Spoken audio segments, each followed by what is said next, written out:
اہم خبر شامل کریں۔ پارلیمانی سطح پر اپوزیشن جماعتوں کو اعتماد میں لینے کے لیے حکمت عملی تبدیل۔ مفاہمتی سیاست کے لیے وزیر دفاع پرویز خٹک کو کردار مل گیا۔ حکومت اور اپوزیشن میں ڈیڈ لاک ختم کرنے کے لیے اسپیکر قومی اسمبلی غیر معمولی طور پر متحرک ہیں۔ مزید بات کرتے ہیں لاہور سے ہمارے نمائندے گوہر علی سے۔ گوہر، پرویز خٹک سامنے آ رہے ہیں، حکومت اور اپوزیشن جماعتوں میں جو ہے ڈیڈ لاک ختم کروانے کے لیے کیا حکمت عملی اپنائی جائے گی، اس حوالے سے بتائیے گا۔ جی، کرونا وائرس کے معاملے پر چند روز قبل پارلیمانی سطح پہ پارلیمانی لیڈرز کا بلایا گیا اجلاس بے نتیجہ رہا۔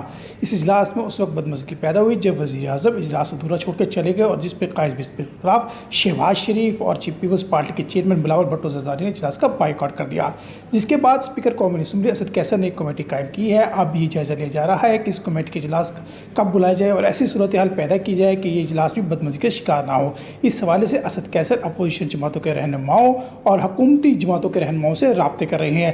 دوسری طرف پرویز خٹک جو وزیر دفاع ہیں، ان کو بھی یہ کردار دیا گیا ہے کہ وہ بھی مفاہمت کی فضا پیدا کریں۔ جب فضا مفاہمت کی پیدا ہوگی اور صورتحال بہتر ہوگی تب اس پارلیمانی کمیٹی کا اجلاس بلایا جائے گا۔ دوسری طرف یہ بھی معلوم ہوا ہے کہ اس کمیٹی کے اجلاس کے بعد ٹی او آرز مقرر کیے جائیں گے۔ ٹی او آرز طے کرنے کے بعد اس کی روشنی میں آئندہ کا لائحہ عمل طے کیا جائے گا۔ تاہم قائد بست کے خلاف شہباز شریف اس وقت ڈیٹا اکٹھا کر رہے ہیں اور پوری تیاری کر رہے ہیں کہ وہ یہ ڈیٹا جو ہے اس کمیٹی کے اراکین کو دیں، اور جو کہ کرونا وائرس کے معاملے جب پارلیمانی کمیٹی کا اجلاس ہو تو اس مسلم لیگ نون کے اراکین اس پارلیمانی کمیٹی میں جو ہے وہ دلائل سے بات کر سکیں۔